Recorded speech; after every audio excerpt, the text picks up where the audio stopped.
Hi, so today is the 17th of January 2024, and I'd like to share about Richard Herring's elaborate grape-eating method. So there's this British TV game show called Taskmaster, where contestants contort to the whims of the taskmaster. They compete for points by completing tasks given by the taskmaster.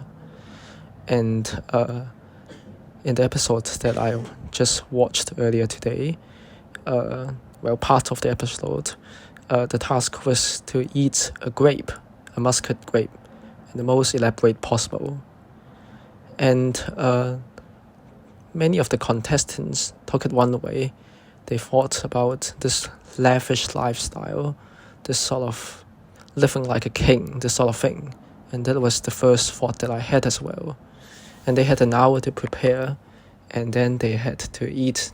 They had to have this sort of a recording of them eating the grape.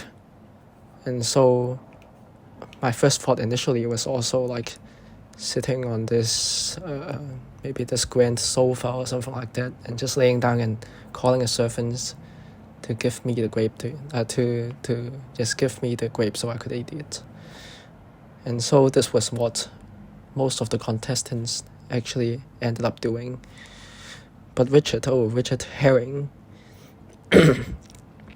he sort of, in a sense, he thought out of the box, but the way he did it was so natural that it was not completely out of the box.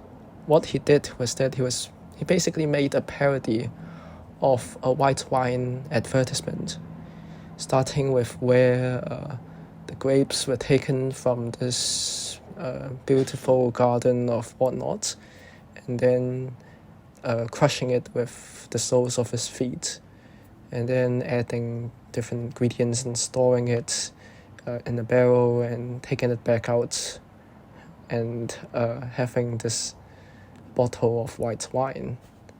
And it was led out to some sort of a gentleman in a suit to drink a glass, actually just a few droplets because it was just a grape of white wine. And I think I love this idea so much because it's not only funny, it's not only a fun idea, but it's also a demonstration of creative thinking, and a demonstration of how creative thinking is not always just something completely out of the box, completely it's not necessarily about making something out of nothing, but it's about putting the ideas together in a way that is unexpected and that works perfectly fine. Because elaborate does not necessarily mean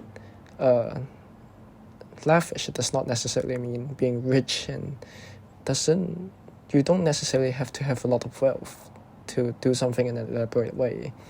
And Richard was able to find the way that is actually somehow still quite relatable to common people, and yet he was able to find this way to eat this grape, and that is why I wanted to share Richard Herring's elaborate grape-eating method.